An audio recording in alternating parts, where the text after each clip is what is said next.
Well, let me welcome everybody to the 2022 Military Veterans Healthcare Virtual Lunchtime Series. The purpose of this series is to expand capacity of our region's civilian medical professionals to better serve our military veterans and their families. I'm Larry Cervelli, and I'm a member of the Western Massachusetts Veterans Outreach Project, which is a member of the Bay State Health Systems Planning Committee that organized this series. Other committee members include staff of the Central Hampshire Veterans Services, U.S. Department of Veterans Affairs Central Western Massachusetts Healthcare System.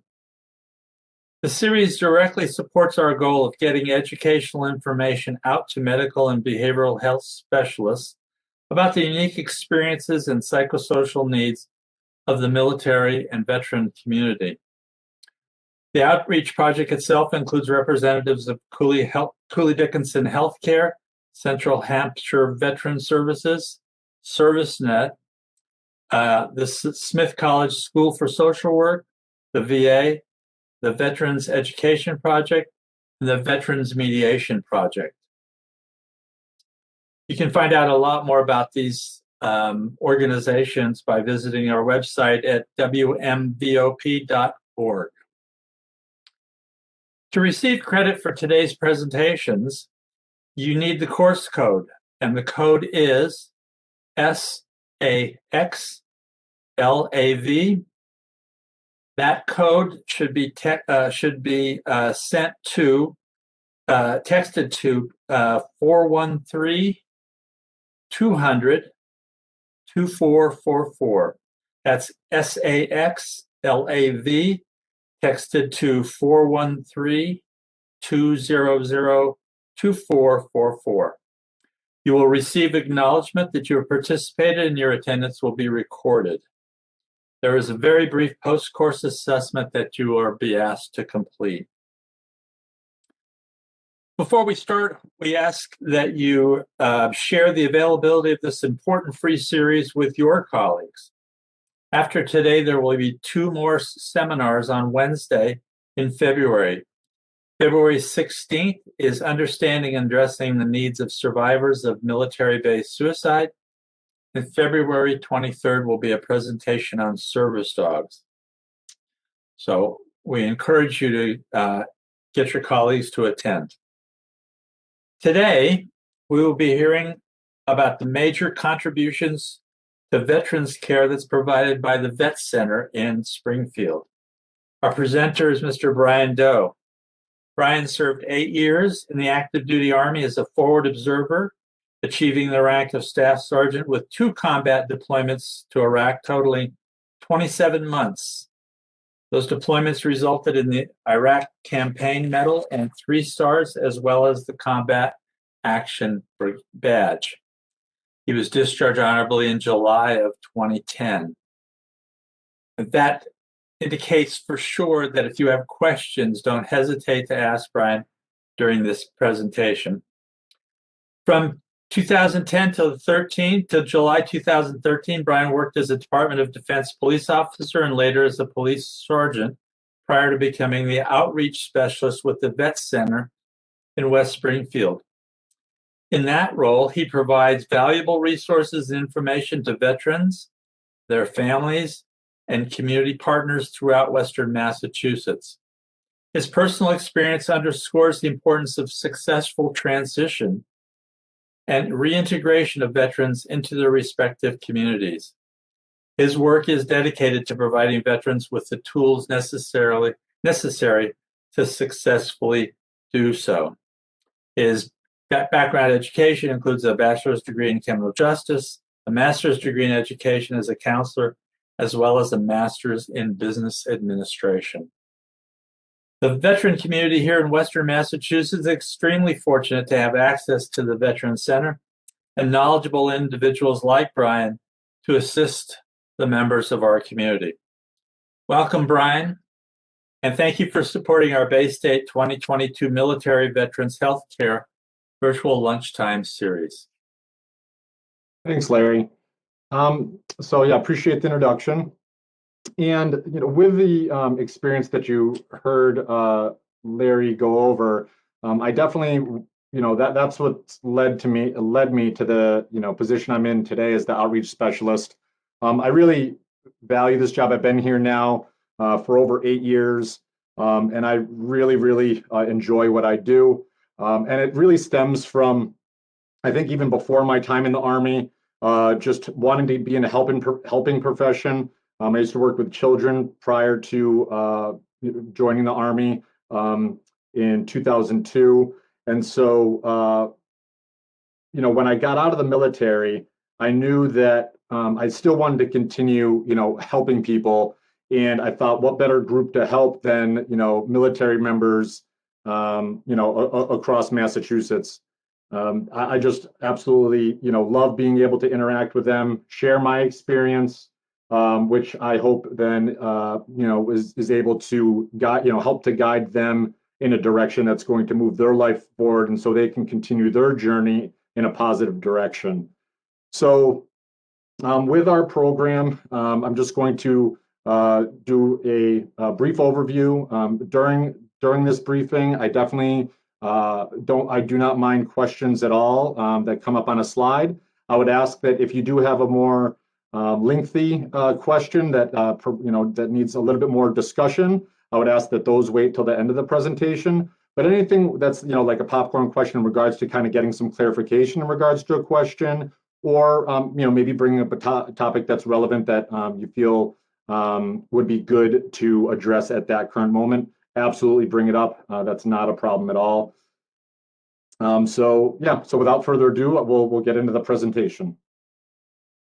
So over the last few years, the Vet Center has actually gone through a whole rebranding, and you'll see why in a second. I can describe why it had to go through a rebranding phase. But with that rebranding came really getting a concrete structure to our program and a message that really resonates with our veteran community. And so the slogan of connection, camaraderie, and community was adopted by the Vet Center program nationally. And you'll see why that's relevant throughout the presentation. So right now is a short, about a minute and 30-second video that I'd like to share with you, and then we can go from there.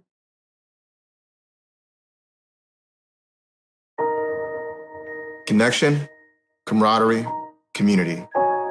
That's what you can expect when you visit a local vet center. We build a safe and comfortable environment during and after military service, where eligible veterans, active duty service members, including members of the National Guard and Reserve, and their loved ones, can achieve their personal goals. Whether you're coming in for a one-on-one, group or family counseling, a warm introduction to a local community resource, or just to connect with people who've gone through similar experiences, vet centers are here for you. Our services are available at no cost to you or your family. And once you connect with us, you can keep coming back whenever you want. You don't need to be enrolled in VA healthcare or have a service-connected disability to engage in all aspects of our community. Because at vet centers, we're here to listen, not to judge. A lot of us are also veterans, so believe us when we say we get it. There's no need to explain, there's no need to hold back. And since our services are 100% confidential, you can trust us. We got your six. We want to make your experience as easy as possible and help you achieve your goals. Vet centers are conveniently located in your community and offer a range of in-person and virtual appointments that fit your schedule. So stop in for a cup of coffee and give us a call anytime. Let's talk about how we can best serve you. We're available 24/7 at 877-927-8387. Or visit us online at vetcenter.va.gov. Find connection, find camaraderie, find community at your local vet center.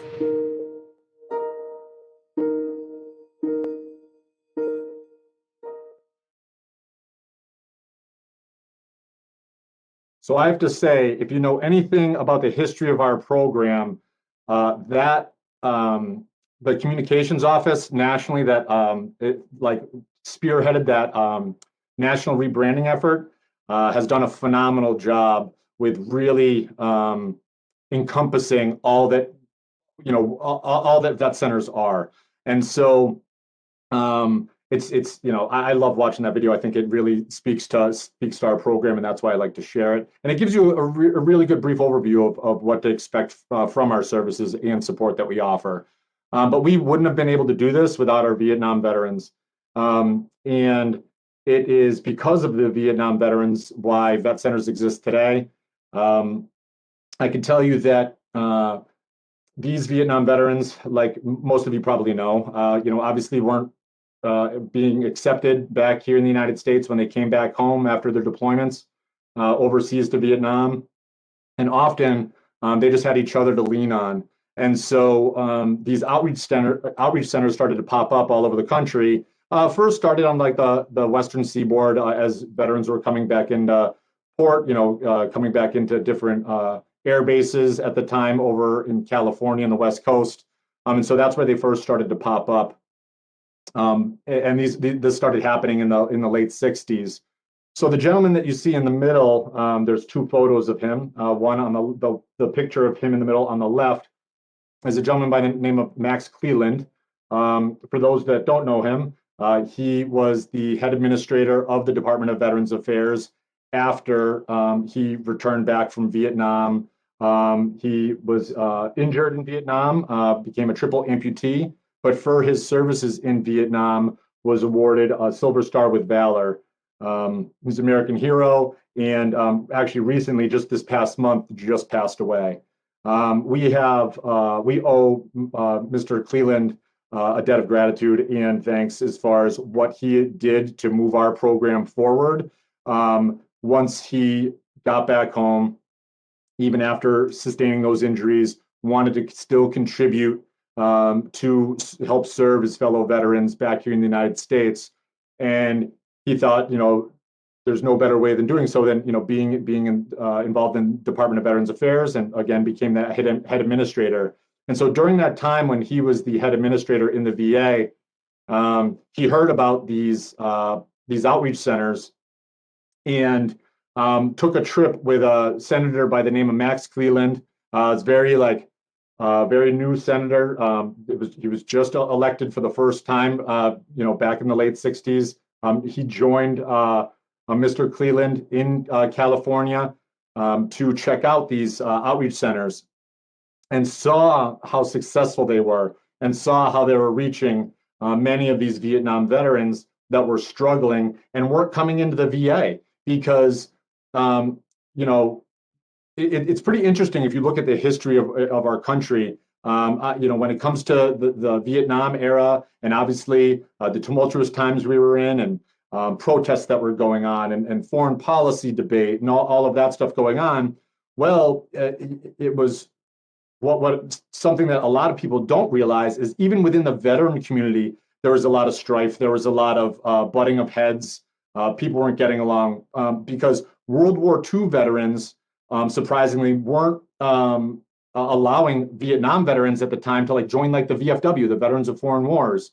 They weren't, connecting with these other this new era of veterans at the time because they were saying that Vietnam wasn't a real war, and so there was even a lot of disconnect within the veteran population, and so they needed to do something. And Max realized this, and he said, "You know what? We need to get these programs federally funded."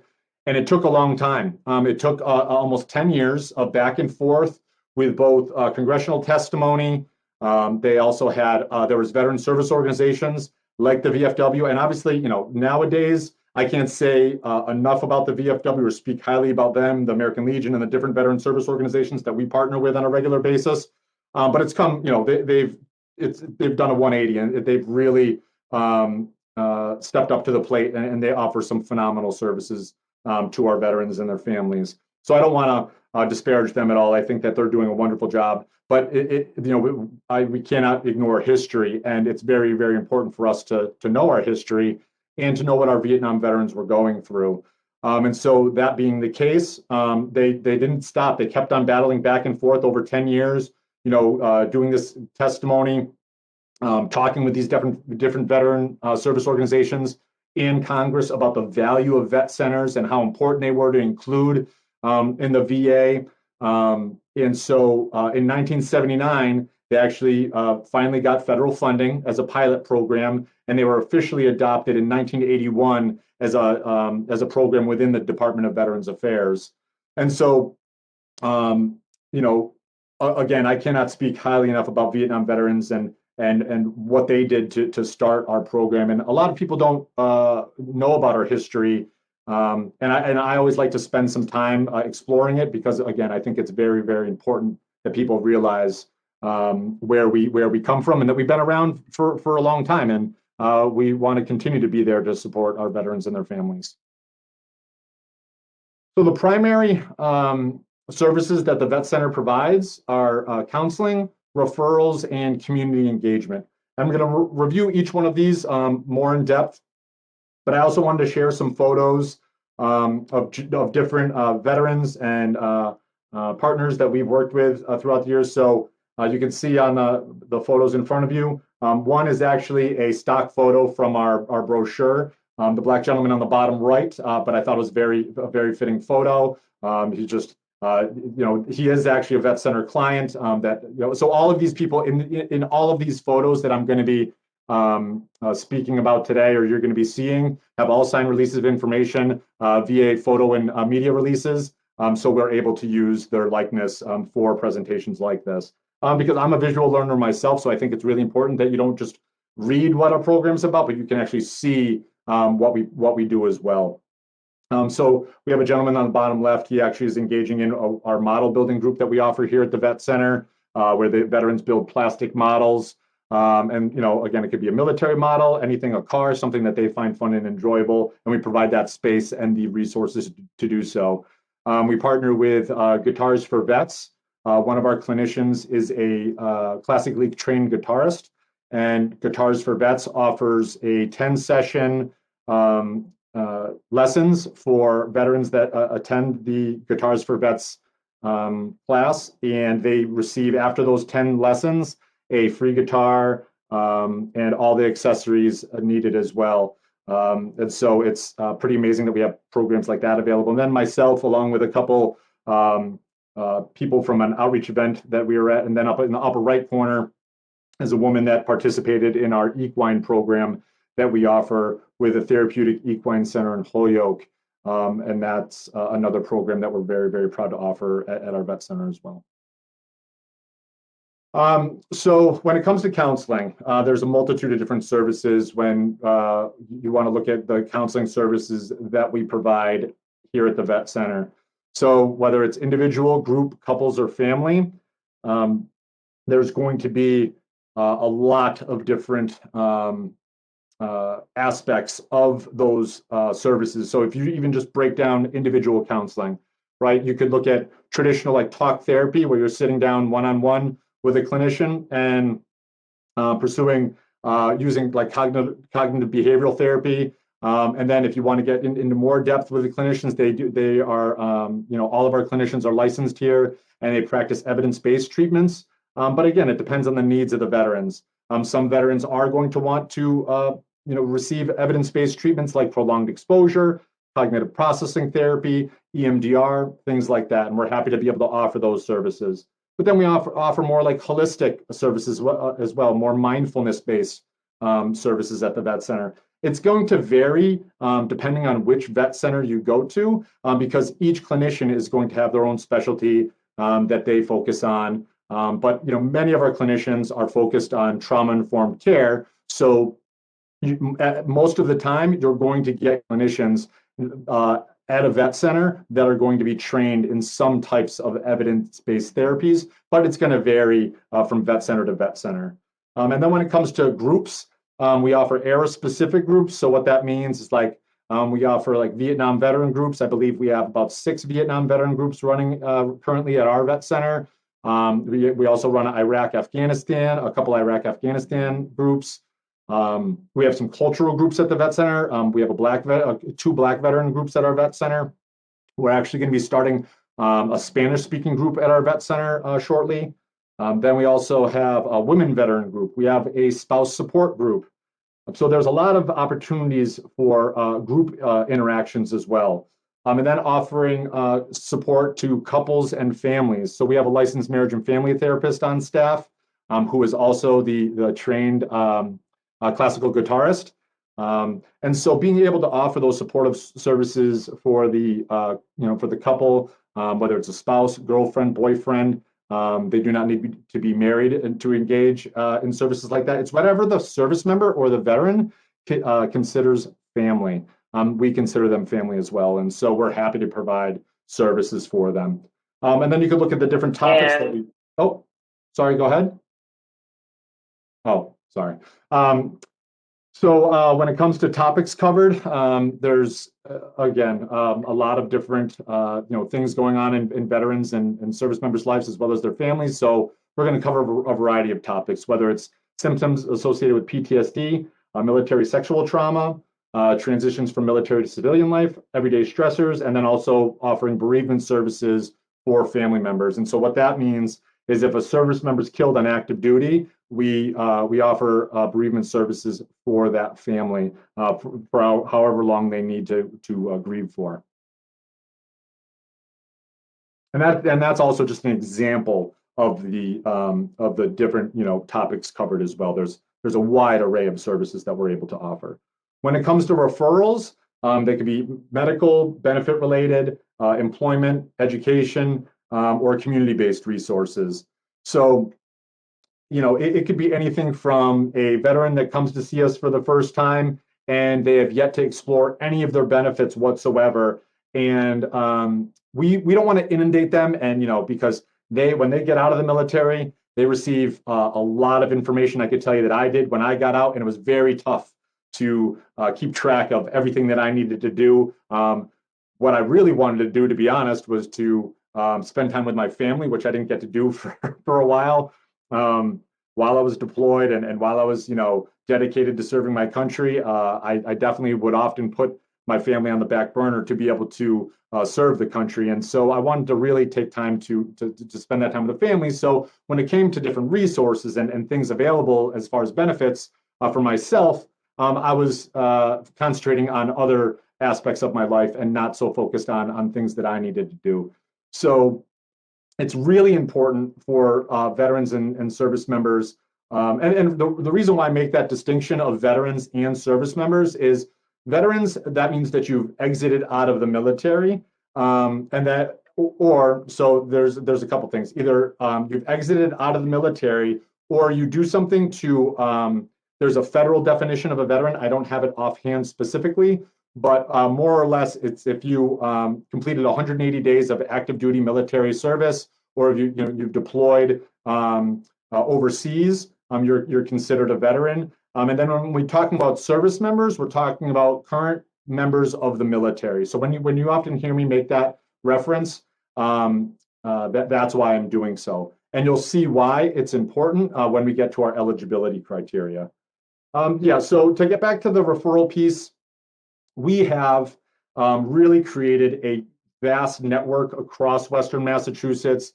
Just even the state of Massachusetts itself, Massachusetts is actually the #1 in the country for veterans benefits.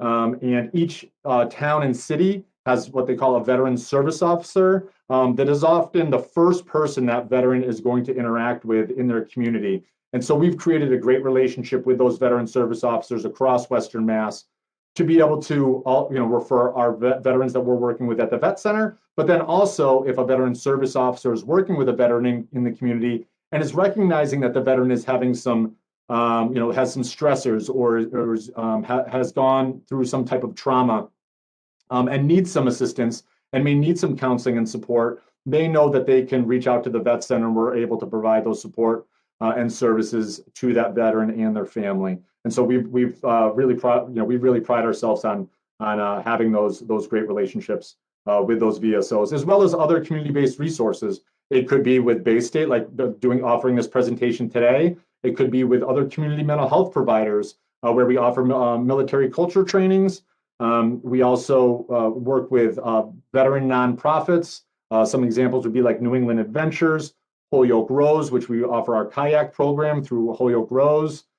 So there's a lot of different opportunities to partner with organizations that are able to provide services and support that the vet center might not necessarily provide. And so we know that by joining together and work, just working as a team, we could really just offer the veterans and their families the best possible experience when they come home from the military. And so it's really, we know that it's really important. And if I don't have an answer, I often will be able to find somebody in our community here in Western Mass or the state or even across the country that's going to answer that veterans questions. We're not just going to leave that veteran or family member, or even if a community provider or somebody in the community is calling and wants to know what they can do to help support veterans, we're not just going to refer them to somebody else. We're going to make sure to do that warm handoff and do it the right way. So when it comes to community engagement, so there's different types of community engagement that we provide through the Vet Center, whether it's through recreational and group activities or advocacy and partnership building efforts in support of our veteran and military communities. And so when it comes to recreation and group activities, you can see by the photos, again, I love being able to take photos so you can see what the Vet Center is all about. Whether it's offering cookouts, hiking, hiking trips. We were doing a weekly golf group at our Vet Center, a weekly kayaking group. We offer winter sports.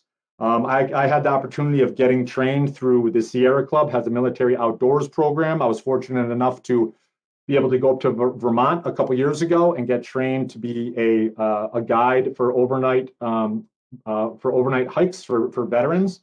And so I can do that both in just a regular environment and also a winter environment. So again, if the snow decides to stick around, we're looking at getting into some snowshoeing. And we also have partnered with Mount Snow Adaptive Sports up in Vermont, as you can see by the middle picture on the bottom, located down there where we did a ski and snowboard day back in 2019.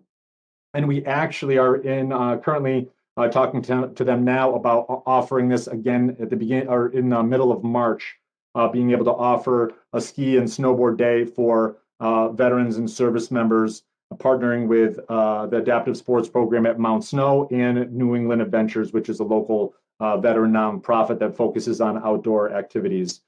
So we're really happy to be able to, again, partner with organizations like that and be able to offer these supportive services where veterans can, just like our slogan says, when it comes to that connection, that camaraderie, and that community engagement, we're hitting all three when it comes to being able to offer services like that.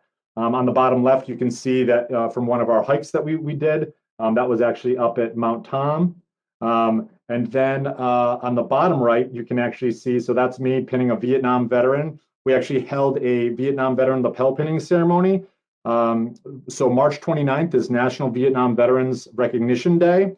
And so on that day, back in 2018, we recognized and we pinned 176 Vietnam veterans at our Vet Center here in West Springfield. It was an absolutely amazing day. And it's actually a national effort through the Department of Defense where they've actually developed a beautiful recognition lapel pin with an eagle head on it, and states that, it says Vietnam veteran. It's just a really special, token that we can offer these Vietnam veterans and properly say welcome home, because for a very, very long time they did not receive that, and we're happy to be able to offer that to them now, both through things like that, and then also connecting them with not just resources in the community, but fellow current era veterans, Iraq, Afghanistan veterans. Finding that connection with Vietnam veterans. I talk to Vietnam veterans all the time, and the similarities in the way we feel about, when we were deployed, when we were in combat environments, when we were in the military is very, very similar. And so you really see like their eyes light up and they get very excited when it brings them back to their youth again, when they can, connect with, with younger veterans. And it's really special. And we pride ourselves in being able to do that as well. And there's a couple other photos on the right-hand side, one from our kayaking group, and then also on the upper right is from a First Sergeant Council meeting over at Westover Air Reserve Base in Chicopee. Myself and a gentleman in the middle, Craig Hall, who is the outreach specialist down in Hartford, Connecticut. We met with the First Sergeant Council at Westover, and we've done, we've met with a number of leadership groups within current serving military units, because we know that it's just not the veteran population that we need to focus on. It's also service members that are currently in the military. By establishing this resilience and building these skills up before they're out of the military, it will help them on future deployments, but then it will also help them as they, go through their journey in life.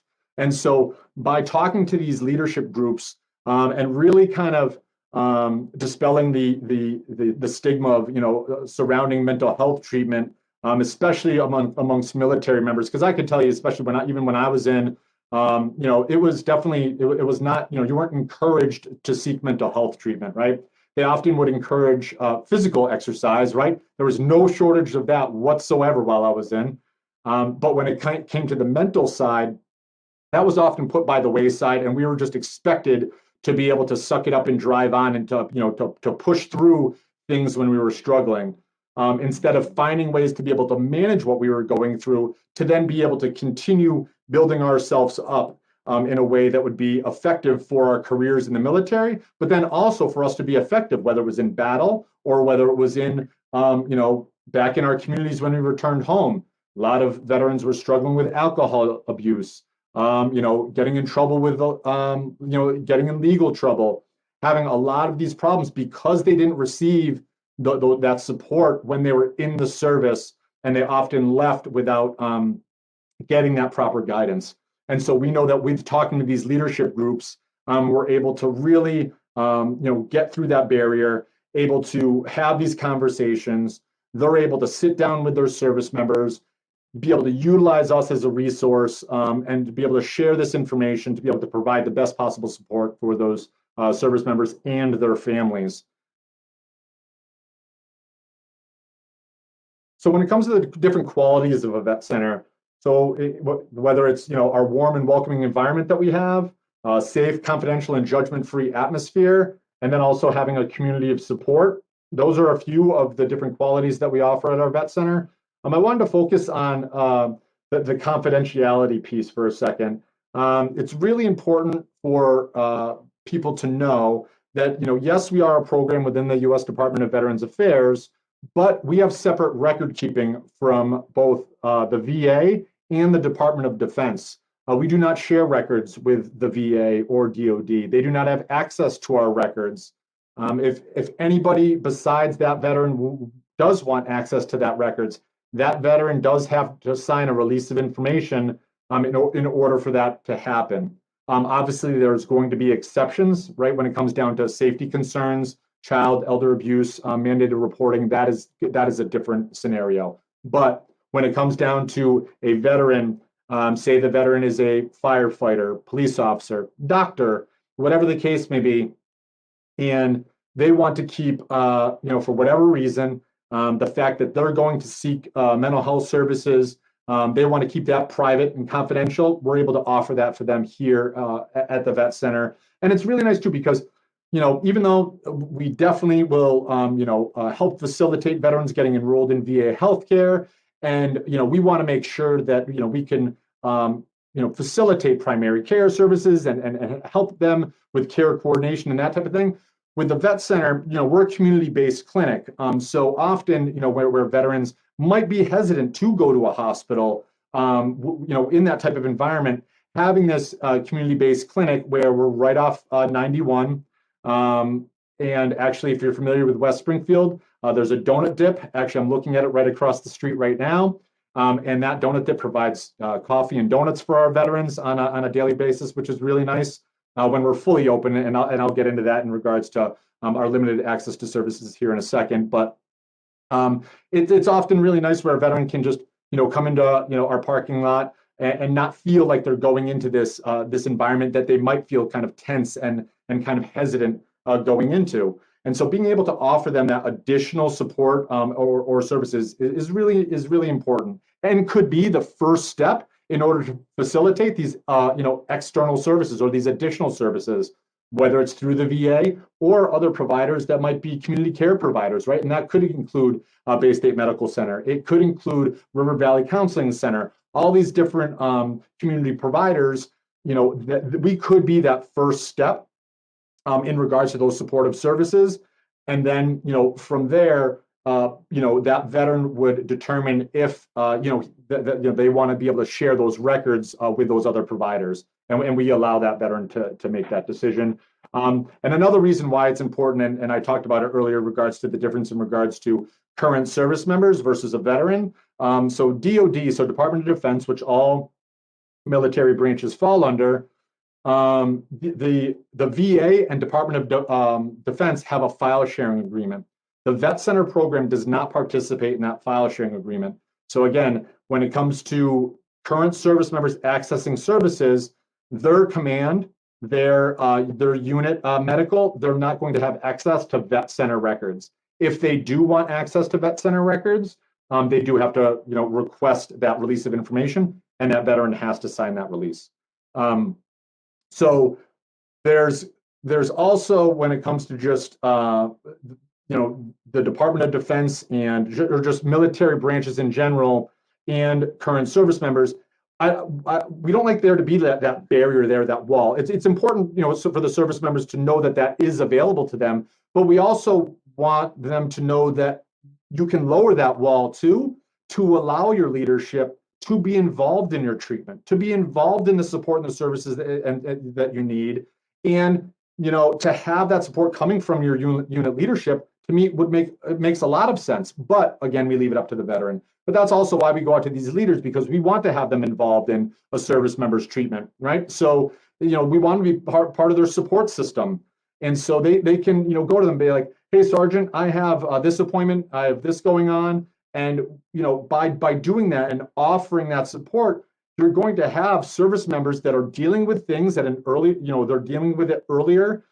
So to be able to mitigate the extreme levels of stress they might be going through, or future problems, or things that get exacerbated by kind of just burying all those things and really struggling, by having that unit leadership that's connected and working with that service member, they could really be able to help, have that service member continue their career and maybe do 20, 30 years in the military. Whereas having, leadership that's not supportive and a veteran that just buries all of this stuff, they could do a 3-year enlistment, get some type of court martial or negative legal action on them in the military, and be booted out of the military and removed from the service. I've seen it happen a number of times, heard many, many stories of that occurring.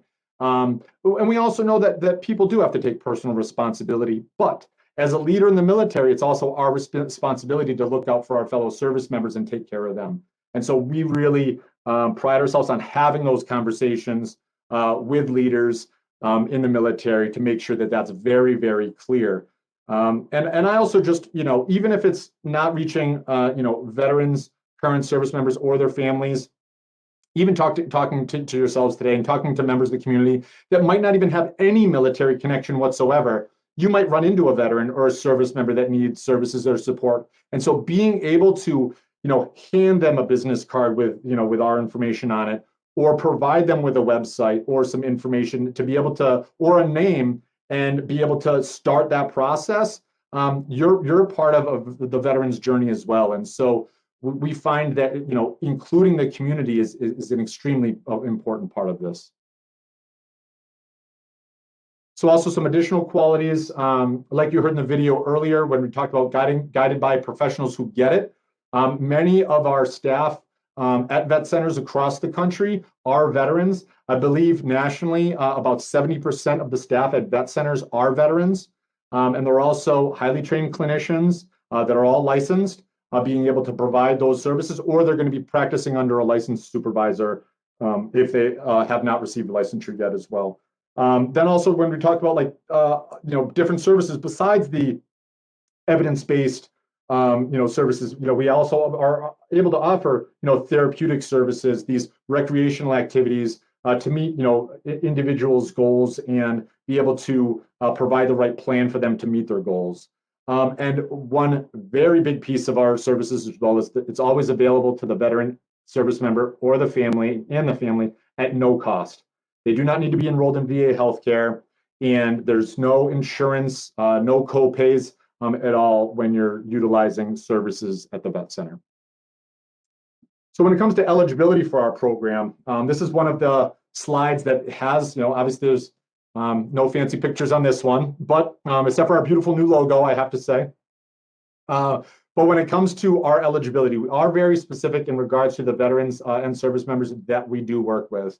And it's important to realize this. So when you are referring veterans to a vet center, you know who you're referring. And also, I could say that myself, the office manager, maybe clinicians that answer the phone here, when we do get calls from a veteran or service member that might not meet our eligibility criteria at the vet center, we're not just going to hang up the phone and say, sorry, we're not able to help you. We're going to make sure to find out, what that service member or veteran is looking for, and be able to point them in the right direction and do a warm handoff and provide those services or support that they need from somebody else in the community.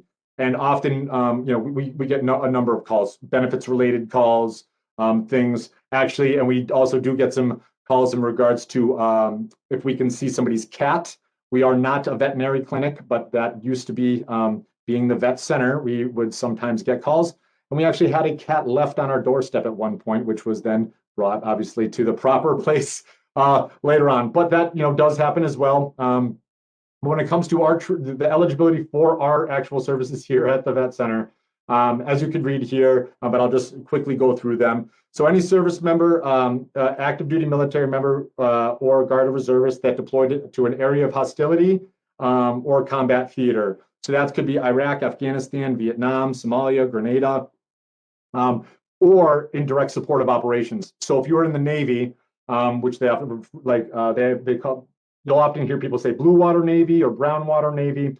The only difference that is, and often you'll hear that with like Vietnam, is you'll hear somebody say, "Oh, I was blue water Navy," meaning that they were actually out in the ocean, whereas you have brown water Navy where they were actually like in the rivers and that type of stuff in Vietnam. So that's just for people a little tidbit of information. So even if they weren't directly boots on the ground in a combat theater, if they were in support of those operations, they're eligible for services.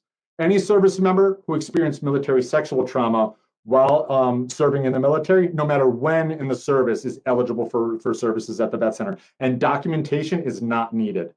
Anybody who provided direct emergent medical care or mortuary services while serving on active military duty to casualties of war. And then also anybody who provided unmanned aerial vehicle support, so drone crews, so they're able to seek our services as well.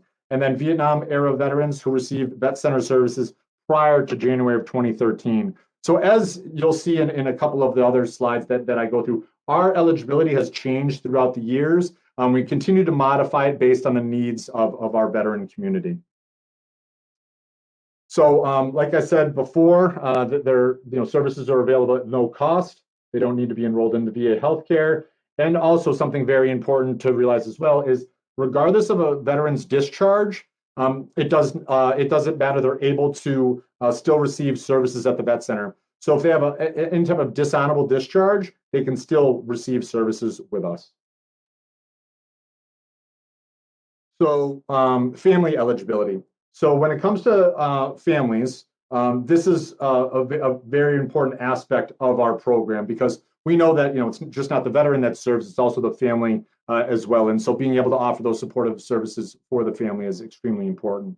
So offering readjustment counseling, and then when it comes to bereavement counseling, like I talked about before, if a veteran is currently on deployment, we'll work with those family members on how to cope with that deployment as well.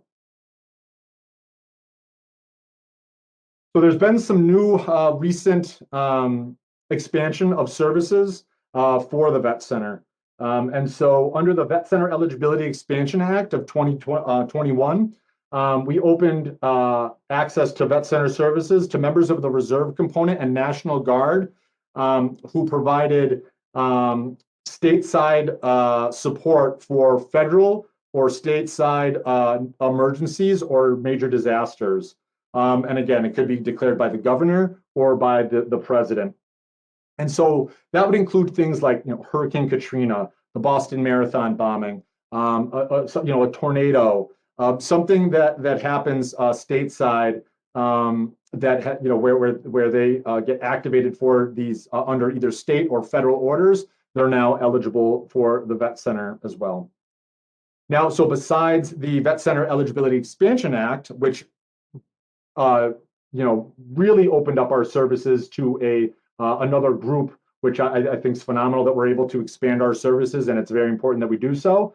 We further did so, and it actually just went into effect on January 3rd of this year, was under the National Defense Authorization Act of 2021. The Vet Center offers services to reserve components of the armed forces who have a behavioral health condition or psychological trauma. Now, that does not need to be documented. It is if a veteran or if a reservist or National Guard member currently serving in the military, and that's very important to recognize, has a current behavioral health condition or psychological trauma that they're dealing with that does not need to be documented, they can now seek services at the Vet Center as well.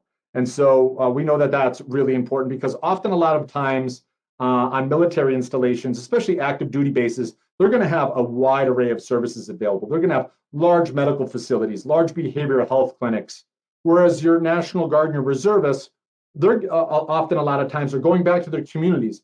And it's great that they have community care providers that are stepping up to the plate, and they're doing things like military culture trainings and different things like this to educate themselves on the support they're able to offer veterans.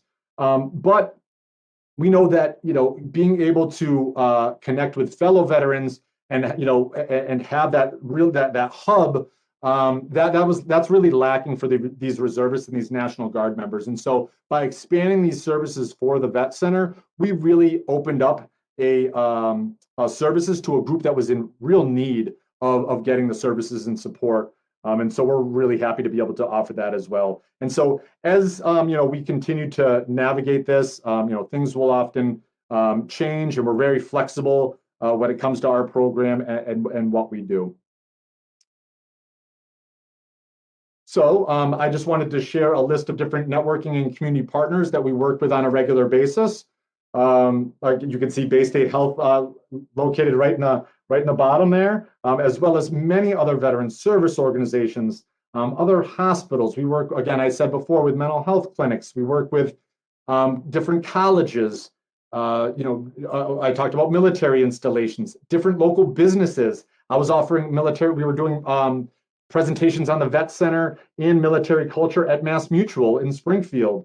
We've worked with just a number of different groups to be able to try to let as many people know about the services and support that we're able to offer veterans and their family, but also not just what we offer, but how we can work together as a community to be able to offer those the best services and support to our veterans and their families. And I know I repeat myself a lot when I'm saying that, but I really like to drive home that point because it really comes down to us uniting as a community.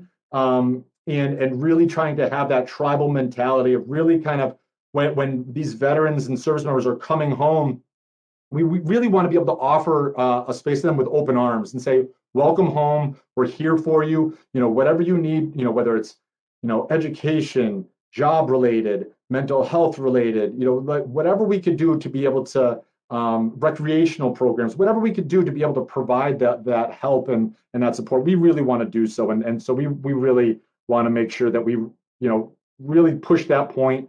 And I always make sure to just, again, drive that point home. So as you can see here, so there's 7 vet centers located across Massachusetts. There are 300 vet centers across the country. We're in every state, including territories in the United States and Puerto Rico. So in Massachusetts, you have the Boston Vet Center, Brockton, Springfield Vet Center, Lowell, New Bedford, Worcester, and Cape Cod Vet Centers. And then different regional locations. So we're here in New England. You can see all the different vet centers located across New England. You have 4 in Connecticut, 1 in Rhode Island, 2 in Vermont, 3 in New Hampshire, and 5 located in Maine. We also have something that's really, a unique thing that's part of our program. We have our mobile vet center. We often call it the MVC. There's a fleet of 80 vehicles. Its primary purpose is to support. I was talking about those federal or state activations for those current service members. So the primary focus for these mobile vet centers is to provide those emergency services when it comes to whether it's crisis counseling or being able to offer a space to be able to operate out of to be able to help in those situations that where people are in dire need. And then also we often will use the mobile vet centers when it comes to outreach, but then we use these as mobile offices as well. There are 2 counseling offices in each of the mobile vet centers. The private offices within the MVC, and they also have satellite capabilities. We're able to print things in there as well, have computer access. So it's really nice that we're able to have that state-of-the-art communication package in there, as well as being able to offer that the services and support on the go. And often you'll see these mobile vet centers in rural areas. We'll often bring this out to the far western parts of Western Mass, out in Pittsfield or North Adams. And just it's a regional asset. So what that means is these mobile vet centers will travel throughout New England. So we have 3 mobile vet centers located here in the New England states, and they often share the responsibilities of going to different veteran related events or participating in different exercises or different activities where they're needed. We also have a national call center. It's staffed 24 hours a day. It's 1-877-927-8387. And this is it's an around-the-clock call center, and it has direct warm handoff capabilities with the VA crisis hotline. And this call center is important because we know when it comes to the veteran experience that often when you call to reach somebody and you get an answer machine, you're not able to kind of be able to get across the information that you want to get across in a way. So we're able to offer this service where that call center's staffed 24 hours.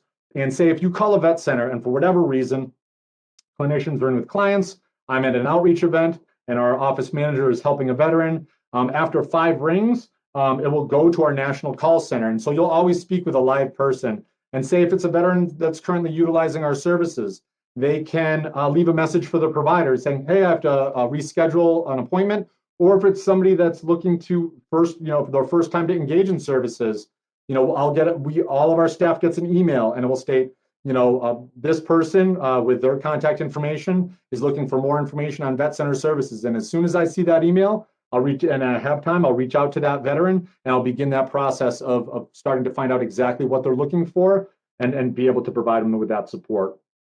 And then also, if a veteran just wants to call for somebody to talk to, the people that staff the vet center call center are able to provide that support on that call center line for them as well. So the final slide of the presentation just has some of our information, local information. We're actually one of the first 10 vet centers in the entire country to get our own dedicated website. So it's www.va.gov/Springfield-MA-vet-center. So that website, you can actually find information on basic vet center services, but then also it's information tailored specifically to our vet center here in West Springfield. So a perfect example is if you are to go onto the website and check it out, I actually have access, and I'm actually the one who modifies the content on that web page, as well as my director. And what I do is there's a featured content section, and whenever we have local events or local information that needs to be put out, we share that information on our webpage. A perfect example is on February 23rd at 3 o'clock, we're having a Black History Month event with vet centers across New England, and it's going to be a virtual event. You can go onto our website. You can actually look in the featured content section. You go over to that far right section and you read just a brief synopsis about what the event's going to be about. And in the bottom, it says join event, and it has this date and this time, and you click on that event link, and it brings you during that time, it will bring you to the Zoom account where that event's going to be taking place. So you can actually access it right from our website. which, it's really nice. Besides, we're obviously going to do outreach and provide flyers and other information, but that's another avenue that we're able to use now to be able to get information out about our services, which is really, really important. And we're really happy that's available to us. And that also, we're in phase one of that website process. So there's going to be new features added all the time. So we're really excited about where that's going and the fact that we're able to locally edit that and be able to provide that local information. We also have a national Facebook page. It's at VA Vet Centers. And then there's the local Vet Center call center, as well as the vetcenter.va.gov. And then you can see we're located on 95 Ashley Ave in West Springfield for the local vet center. But that is all I have is, for my presentation. If anybody has any questions, comments, please feel free to do so at this time. Can you hear me? Yes. Yes. Oh, hi, that's great. I'm having technical difficulties. That was amazing, the amount of resources that you have. Do you have pamphlets or a brochure? Yes, so yeah, we do. So right now, so we have a couple. So we have so these are actually fairly new. So we have our brochures here. I mean, so I'd be happy to share any of our information. Yeah, we have brochures, little rat cards, as well as business cards to be able to provide anybody that's interested. I can always link up with anybody if they wanted to schedule a time to stop by the vet center to pick some up, or I could always come out your way and drop those off as well when I'm out doing my outreach activities. So, Brian,